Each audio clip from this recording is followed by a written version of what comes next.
warahmatullahi wabarakatuh. Alhamdulillahirabbil alamin wassalatu wassalamu ala asyrofil anbiya wal mursalin wa ala alihi wa sahbihi ajma'in.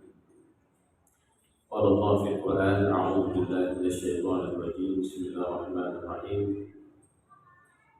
Wa idza qila lahum ittabi'u ma anzala Allah qalu bal nattabi'u ma alfayna 'alaihi aba'ana awalau kana aba'uhum la ya'qiluna syai'an wa la yahtadun.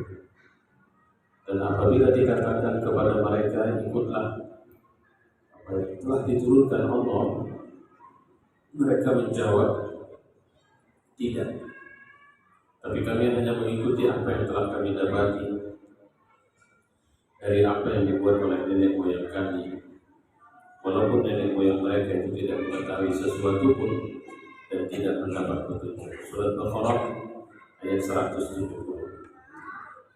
Dan jemaah yang mulia, pada kesempatan pagi ini kita melanjut kajian yang sudah kita diskusikan di pekan lalu, yaitu kenapa orang-orang kafir Quraisy itu menolak Islam.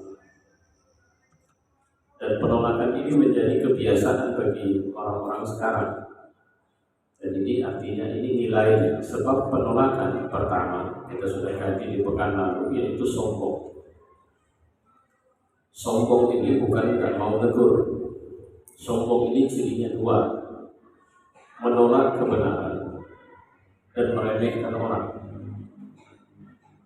Itu sombong. Saya pernah meluruskan sebuah terjemahan yang salah, dan saya sampaikan bahwa penjelasannya bagus, tapi terjemah ayat itu sepenuhnya salah, saya bilang. Tapi orang yang saya tegur atau yang saya coba luruskan ini tidak terima dengan berbagai cara. Maka saya menyimpulkan, kalau bahasa Jawa, yang ini ngeyel dari orang. Tapi kemudian ini bahagian dari kesombongan. Kenapa? Karena pertama, tidak mau menerima kebenaran kecuali dari dia. Orang lain kalaupun tidak sama sekali, maka belum tentu benar. Kedua, ngeremehin orang. Nah, ini penyakit ya. Yang ceramah anak-anak lantas dia remeh, itu sombong. Kalau cuma selisih jalan, kita senyum, dia nggak mau senyum, itu mungkin berbeda. Ada orang nggak mau senyum, mungkin bukan tidak mau, tapi karena nggak nengok atau matanya kabur. Saya ambil contoh, saya buka kacamata ya. Ini nggak nampak. Coba Pak, tenggelam di air. Ada satupun wajah yang jelas. Terus Bapak senyum sama saya, dan nampak saya. Cuma kalau mesti angkat tangan, nampak warna baju, saya mesti lihat. Tapi wajah siapa ini? Ya ampun lah saya. Bagaimana caranya? Saya harus. Kemudian setelah saya pakai kacamata, ibu senyum sama saya, belum tentu juga saya ikut senyum. Kenapa? Mungkin saya sedang tidak fokus di sini. Jadi kalau cuma sekedar selisih jalan, dia nggak mau negur, itu jangan terus diklaim dia orang sombong. Atau dia nggak mau ikut kita kumpul-kumpul, duduk-duduk, cerita-cerita, jangan diterjemahkan dia orang sombong. Bisa jadi memang dia orang kuper, introvert, nggak bisa payah bersosialisasi. Jadi kata kunci sombong itu adalah pertama, menolak kebenaran. Benar, tapi dia nggak mau terima. Kalaupun itu dia terima, harus datang dari mulut dia. Harus dia yang bilang. Kedua, ngeremehin orang. Kenapa remeh? Karena dia merasa levelnya lebih tinggi dari yang sedang dibincangkan itu. Nah, sekarang kita melihat yang kedua. Sebab-sebab mereka menolak itu adalah fanatik terhadap ajaran nenek moyang mereka. Masihkah ini hidup di tengah kita? Ya masih. Terus dia jadi nggak terima Islam.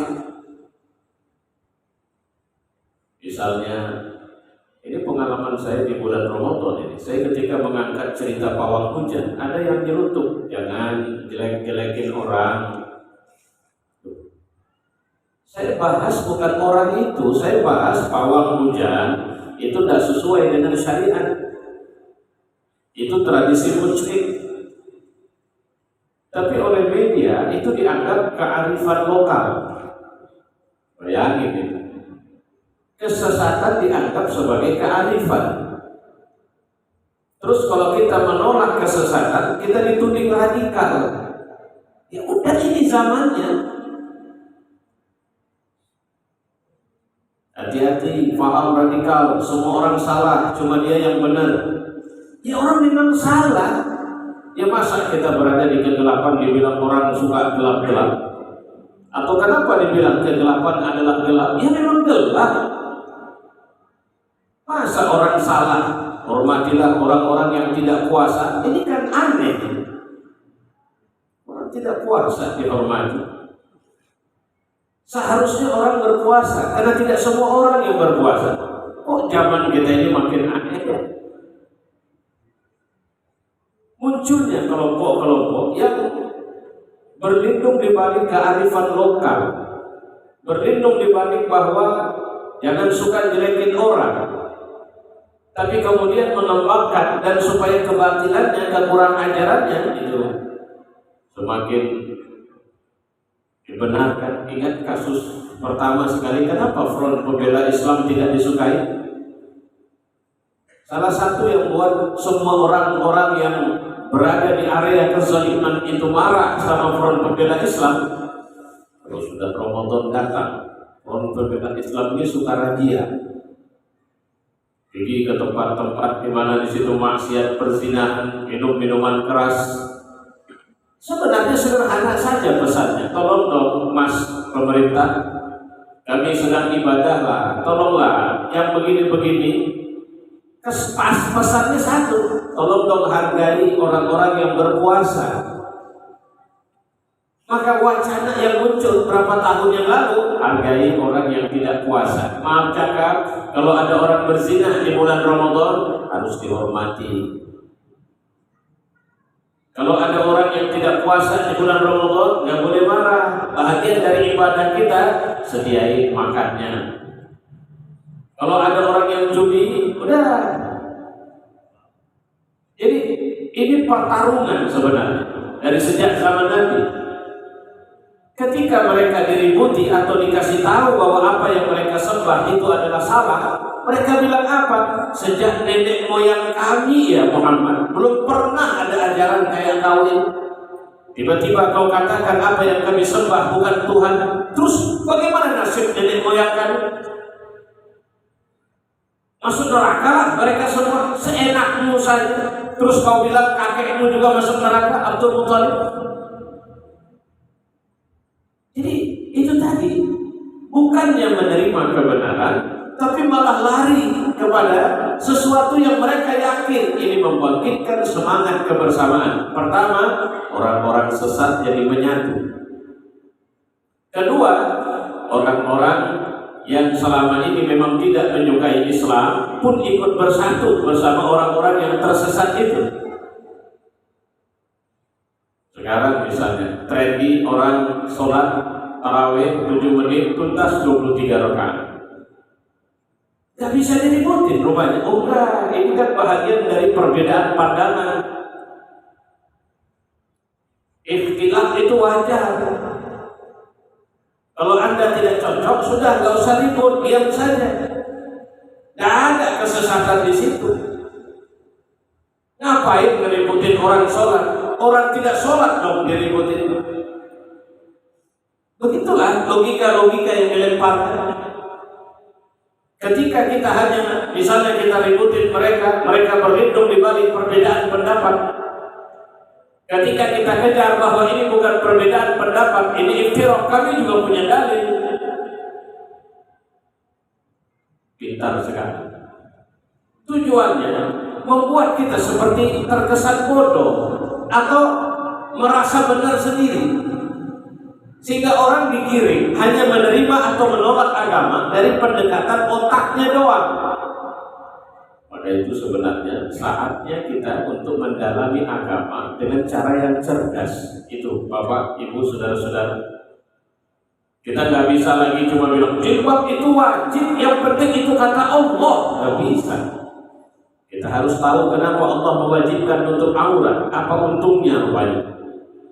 Dalil-dalil kemanusiaannya apa?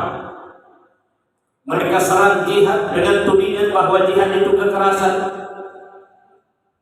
Masa ajaran agama menganjurkan kekerasan? Waghluz alaihim la'tum. Apa itu? Bersikap kasar dan keraslah kepada mereka, orang-orang kafir itu. Nah, ketika pengetahuan agama kita cetek, kita nggak berdaya. Apakah tradisi-tradisi syirik masih berlaku di negara kita? Masih.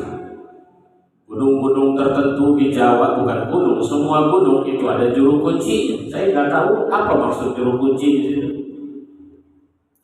Tradisi ziarah kubur yang dulu itu berlebihan. Ziarah kubur sunnah. Melakukan hal-hal yang berlebihan seperti minta berkah. Minta berkah, kalau saya masih bisa terima, pergi ke kubur orang yang sewaktu hidup dia orang soleh, kemudian kita datang ke situ, kemudian mengatakan, ya Allah, dengan kemuliaan pemilik kubur ini, kami minta kepadamu, ya Allah, itu masih benar. Tapi kalau wahai Syekh Anu, wahai Tuan Guru Anu, wahai waliullah, tolonglah kami, itu apa? Kalau dia masih hidup pun tidak semua. Ya, mana lebih benar? Kita minta tolong waktu dia hidup atau waktu dia sudah mati? Hidup saja pun belum tentu dia bisa tolong kita. Tuan Guru, bantulah saya untuk keluar dari kesulitan hidup saya. Tuan Guru, tolonglah sembuhkan saya. Hidup saja pun dia belum tentu bisa bantu kita, apalagi sudah mati. Ayo kita lihat ini pelan-pelan. Mengapa mereka menolak? Fa idza fa'alu fahishatan, kalau mereka melakukan satu perbuatan keji, qalu wajadna 'alaiha aba'ana, seperti inilah dulu kami temukan ayah-ayah kami. Wallahu amarna biha, sementara Allah menyuruh kami mengerjakannya. Qul inna Allah la ya'muru bil fahsya'i ataquluna 'ala Allahi ma la ta'lamun. Mereka bilang, ayah kami dulu begini, itu karena disuruh Allah. Maka ayat ini di surat ke-7 ayat 28. Kenapa kau ada-adakan terhadap Allah apa yang kau enggak tahu? Kau bilang ini dari Allah. Ada beberapa tradisi tertentu di masyarakat yang masih hidup sama kita. Jamu laut bagi nelayan, pesta panen yang dibumbui dengan acara-acara syirik. Sebagian masyarakat yang masih tradisional masih percaya. Kita sih nggak percaya sudah. Tapi masih ada orang yang percaya cincin dengan tuah tertentu. Masih ada yang kesana kemari membawa lembaran jimat raja. Masih ada ibu-ibu yang kalau kelahiran bayi pakai tradisi-tradisi tertentu. Benang hitam sama merah ditaruh atau gelang akar. Kalau ditanya kenapa taruh itu, jawabannya supaya jangan dikunjungi pelasik. Kalau bayi pertama kali keluar rumah dibawain gunting. Kenapa nggak mesin jahit sekalian? Nah ini yang kemudian, ini tradisi yang sadar tidak sadar. Nggak usah pun Mandalika dengan pawang hujan. Nyaris kita semua setiap ada pesta ada ritual itu. Biasanya kalau pesta include dengan pawang hujan, atau tukang masak nasi di belakang include dengan pawang hujan. Jadi satu paket. Kenapa kita masih percaya? Nah ini dia, bapak kami, nenek kami, ustadz kami. Kalau memang ini salah, ustadz pasti nggak kuat. Tapi ustadz kami kemarin malah kuat kok. Kalau keyboard nggak benar, kenapa Tuan Guru Anu waktu pesta juga pakai keyboard? Lebih parah lagi artisnya ketimbang yang kami panggil ini. Masyarakat seringkali menyandarkan kesalahan mereka kepada orang yang di atas mereka. Kalau mereka salah, pastilah mereka telah membangunkan tradisi kesalahan itu dan kami ikut salah. Tapi pasti mereka tidak salah. Ya.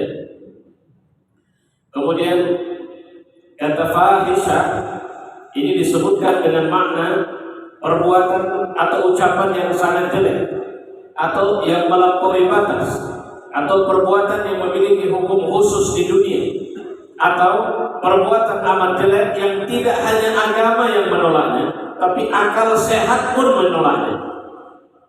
Berzina, akal sehat nolak itu. Makan haram, aneh ya manusia. Yang haram itu sedikit, tapi itu yang dikejar. Yang halal itu ramai, tapi dia nggak mau. Kenapa?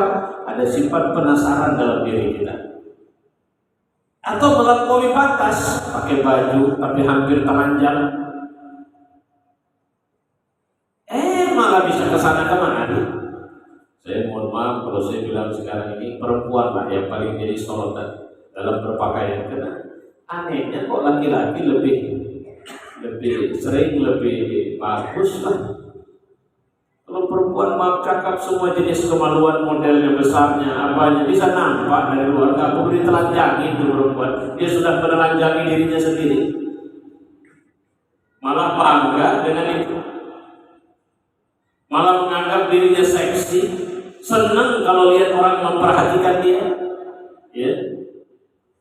Kemudian dulu orang kafir selain Quraisy tawaf dalam keadaan tidak berpakaian. Jadi dulu zaman sebelum Islam, kalau tawaf itu telanjang. Bayangin di depan Ka'bah orang tawaf, terus Ustaz perempuan juga. Gimana? Malam. Jadi kalau perempuan tawaf, mereka malam hari gelap. Mereka tawaf. Telanjang bulan. Sempat ada tradisi itu di depan Ka'bah gitu. Kenapa mereka lakukan? Karena mereka mengatakan tawaf itu harus dalam kondisi kita paling fitrah. Orang-orang yang fitrah itu harus telanjang bulan. Di India masih berkembang satu agama namanya Jaina. Bapak silakan browsing di YouTube ketemu, tapi jangan bulan puasa lah.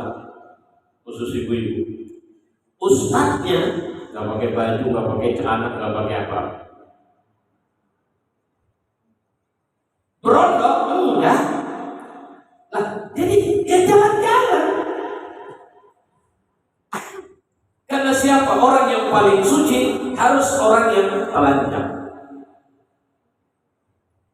Yang anehnya, kalau lewat ini orang, padahal nggak pakai baju, model pak jalan itu bawa seret, isinya air. Itu kalau dia lewat di jalanan kota, orang tunduk semua. Karena dianggap orang suci sedang lewat. Nama agamanya Jaina, dipanggil DJ. Nanti browsing untuk ilmu, silakan browsing. Ustaz, kalau perempuan dia nanti dipanggil, kalau bahasanya Pak Ustaz singgah. Yang manggil mak, ya udah. Ya memang ya karena dianggap ini orang suci, nggak ada macam-macam. Tapi bagaimana kehormatan seseorang ditandai dengan tidak berpakaian? Kalau sudah seperti ini, pastilah pakaiannya sikit-sikit itu dianggap orang suci juga. Logikanya kan begitu. Perempuan pakai baju buat dada kelihatan itu baru benar. Kalau tutup semua, nggak benar. Nauzubillah. Allah menyanggah mereka dengan mengatakan wallahu amara, mereka bilang wallahu amara biha. Ini penyakit. Kesalahan disandarkan kepada Allah. Allah yang suruh kami seperti ini. Maka Allah mengatakan Innallaha la ya'mur bil fahsya. Allah tidak pernah menyuruh kepada satu hal yang fahsya, yang keji itu. Allah tidak menyangka sisi pertama dari mereka yang mengatakan wajadna alaihi aba'ana. Kami buat begini karena Allah, maaf, karena ayah kami, karena nenek moyang kami melakukan itu. Sampai sekarang saya kalau tanya orang, Ustaz gimana kalau pesta atau acara-acara ada marhaban? Saya bilang marhaban itu nyanyi. Yang namanya marhaban dari sejak pertama ada marhaban itu nyanyian. Itu bukan bab ibadah itu.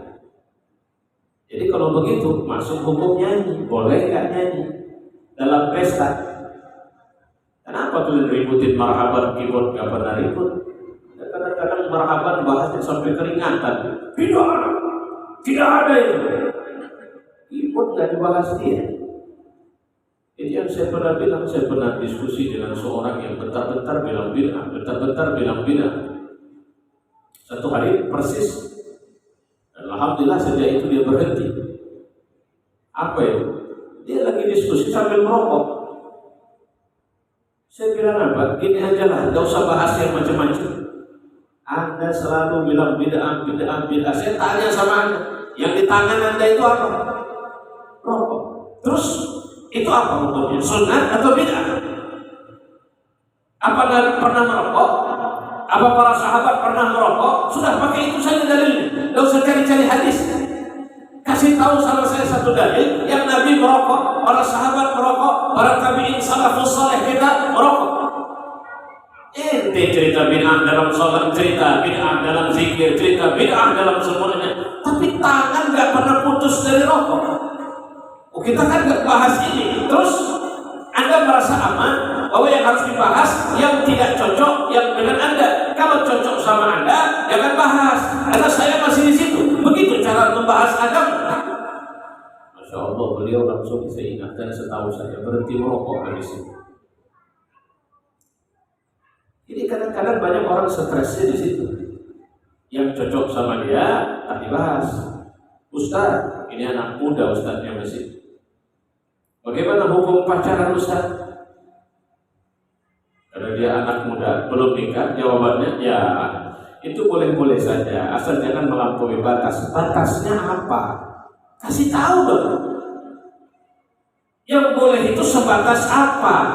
Jangan melampaui batas, tapi batasnya apa? Kalau bicara agama dan bicara batas harus jelas. Al-halalu bayyinun wal haramu bayyinun. Halal itu jelas, haram itu jelas. Ya. Kemudian Nabi hendak membersihkan akidah mereka dari kefanatikan mereka, malah disebut sebagai murtad. Wah, ini orang-orang yang membawa Islam dari Arab. Islam kita bukan Islam Arab, Islam kita Islam Nusantara. Maka saudara-saudara, marilah kita mengawali sholat subuh kita dengan menyanyikan lagu Indonesia Raya. Kan sudah ada, Pak. Ampun kita ini, kurang ajar betul. Terus nanti kalau kita bilang, salah, apa salahnya? Kami kan cinta negara. Masjid ini ada dua di Republik ini, bukan di negara lain. Kami tetap sholat subuh. Apa masalahnya kalau kami menyanyikan lagu Indonesia Raya? Imamnya jadi dirigen. Saya pikir itu main-main, rupanya benar lagi. Itu yang kita bahaya sekarang. Kita dibuat macam orang, kalau pakai bahasa kasar, macam orang pekok. Paham? Kita yang bodoh terkesan. Sementara mereka punya dalil.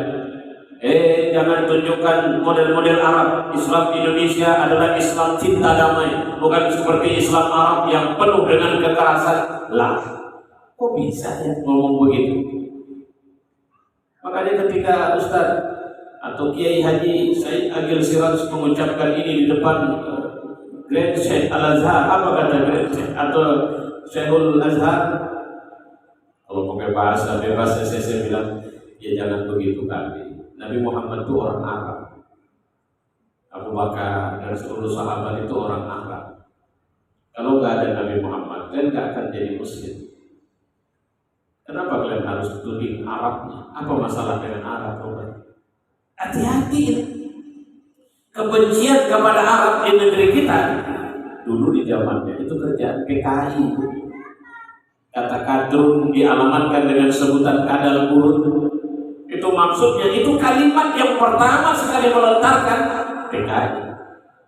Sekarang kok bisa muncul lagi ya? Baik, kita lanjut. Hadis dari Rabi'ah bin Abbad Ad-Daili pada waktu itu termasuk dari orang jahiliyah, kemudian dia masuk Islam. Beliau bercerita, aku melihat Rasulullah dengan mata kepalaku sendiri di pasar Zilmajad. Beliau berkata, ayuhan nas, katakanlah la ilaha illallah, nanti kalian akan beruntung. Beliau memasuki gang-gang dan manusia mengerumuni beliau. Tidak ada satupun yang mengatakan sesuatu dan beliau tidak diam. Beliau berkata, hai manusia, katakanlah la ilaha illallah, kalian akan beruntung. Akan tetapi di belakangnya ada seorang yang matanya juling, bagus wajahnya, rambutnya belah dua, berkata, ini Muhammad orang murtad, Muhammad bin Abdullah, ini pendusta. Aku bertanya, siapa itu orang yang bilang Muhammad orang murtad? Maka dijawab, siapa lagi? Itu kan pakciknya Abu Thalib, Abu Lahab. Melihat cara dakwah Nabi, pergi ke tengah jalan, gak takut. Saudara-saudara, ucapkan la ilaha illallah, kalian akan beruntung. Dibarengi, ditimpali oleh Abu Lahab. Saudara-saudara, jangan, ini murtad. Murtad maksudnya apa? Dia sudah keluar dari agama nenek moyang kita. Dia ini pembohong. Sekeras apapun dakwah dilakukan, lebih keras lagi si kafir itu melakukan upaya untuk menghentikan dakwah. Jadi kalau kita nggak usah sedih-sedih, Pak. Kalau ada orang kayak masjid yang kita cintai ini, Bapak, salah satu agenda besar dari Badan Kenaziran Masjid yang harus, kalau boleh saya bilang, silahkan alokasi dana lebih besar ke situ. Apa itu? Islamic Studies, Dirosah Islamiyah. Lakukan kajian-kajian keislaman. Kalau harus bedah buku. Ustaz, tolong bedahkan buku ini sama kami biar kami bisa belajar. Kalau harus kajian khusus seperti dengan saya di kajian Sirah Nabawiyah, ayo Ustaz tolong bukakan kepada kami pengetahuan sirah. Sampai akhirnya masjid kita kalau bisa di daerah Marelan dikenal sebagai masjid yang menjadi madrasah. Jadi kalau udah tahu kita jadwal di masjid itu Senin, Selasa, Rabu, Kamis, Jumat, Sabtu, malam ada, pagi ada. Habis dong duit, cari donaturnya khusus untuk menangani kegiatan ini. Kenapa? Supaya cakrawala kita bisa terbuka lebih luas. Ya. Kemudian ada satu yang biasa dilakukan oleh orang-orang kafir, tapi nanti insya Allah kita diskusikan di waktu yang lain. Kenapa? Ini panjang. Saya mohon maaf ini. Ada yang sering mengontak saya, nanti tolong sampaikan salam. Artinya ucap salam ke WA saya. Ini materi biar saya kasih supaya bisa kita baca semua. Kalau ada grup masjid WhatsApp, grup WhatsApp, masukkan ke dalam grup WhatsApp supaya nanti bisa dilihat bersama dan kita baca sama-sama. Ya, saya kira ini sebelum saya tutup seperti biasa. Kalau ada pertanyaan silakan. Assalamualaikum warahmatullahi wabarakatuh.